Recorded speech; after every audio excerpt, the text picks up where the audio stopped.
Welcome to Moumita stream. আজকে recipe বেগুন দিয়ে খয়রা ইলিশের সর্ষে ঝাল। তো এখানে 3 পিস খয়রা ইলিশ নিয়েছি। মাছের মধ্যে দিয়ে দিয়েছি সামান্য নুন ও হলুদ গুঁড়ো।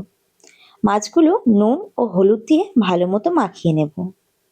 কড়াই গরম করে কড়াইতে দিয়ে দিয়েছি কিছুটা সর্ষের তেল। মাছগুলোকে লাল করে ভেজে নেব।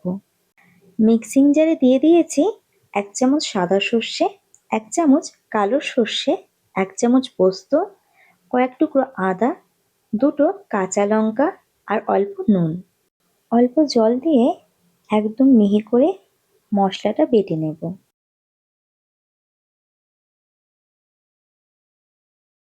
মাছ ভাজা হয়ে গেছে, এবার ওই তেলেই বেগুনগুলোকেও ভেজে নেব একদম লাল লাল করে।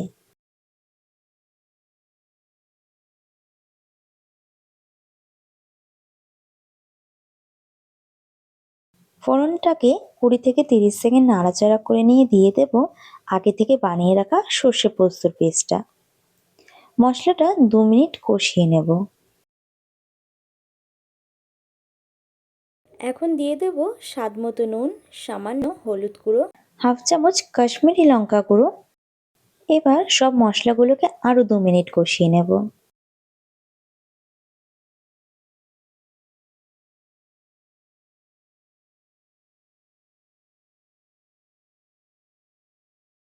জলটা দিয়ে মশলার সাথে ভালো মতো মিশিয়ে নেব। আর তারপরে দিয়ে দেব 1/2 চামচ চিনি।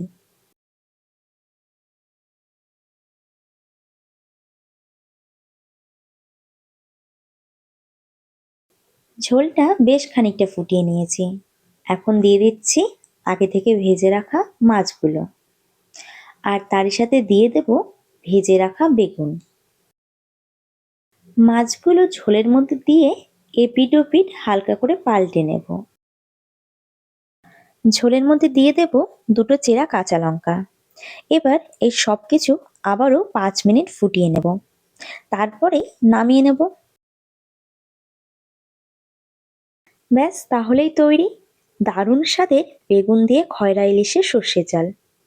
এই দারুণ রেসিপিটা সার্ভ করো গরম গরম ভাতের সাথে।